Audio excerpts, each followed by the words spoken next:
সংসার, সন্তান প্রতিপালন, চাকরি আর নানা দায়িত্বের বেড়াজালে দম ফেলার ফুরসতই নেই।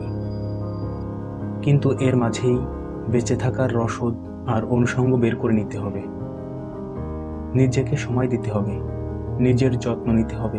আপনি যখন নিজেই নিজের জন্য যথেষ্ট হবেন, কেবল তখনই আপনি অন্যের ভালো সঙ্গী হতে পারবেন। মানুষ নিজেই যখন নিজের যত্ন নেয়, নিজের সঙ্গ উপভোগ করে, তখন তার শরীরের মেটাবলিজম সিস্টেম আরও সক্রিয় হয়। ফলে আপনি সারা দিনে যে খাবার গ্রহণ করেন সেগুলো সহজেই এনার্জিতে রূপান্তরিত হয় আর আপনার কর্মক্ষমতা বাড়ে।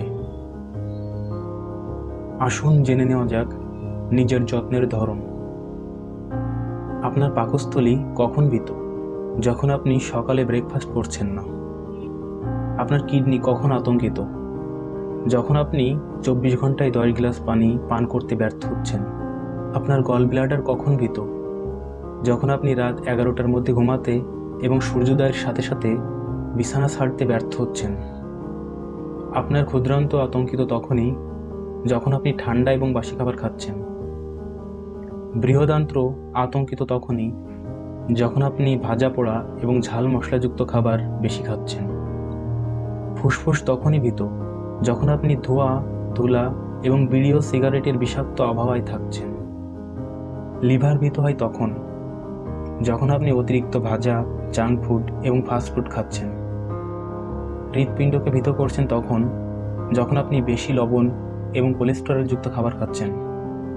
প্যানক্রিয়াস আতঙ্কিত যখন আপনি সহজলভ্য এবং সুস্বাদু বলে প্রচুর মিষ্টিজাত খাবার খাচ্ছেন। আপনার চোখ আতঙ্কিত তখন যখন আপনি অন্ধকারে মোবাইলের আলো এবং কম্পিউটার স্ক্রিনের আলোয় কাজ করছেন। আপনার মস্তিষ্ক ভীত তখন যখন আপনি নেতিবাচক চিন্তাকে প্রশ্রয় দেওয়া শুরু করেছেন। আপনি যখন নিজের যত্ন নিতে শুরু করেন, তখন আপনি সারাদিন এনার্জি নিয়ে ফুরফুরে মেজাজে কাজ করতে পারেন।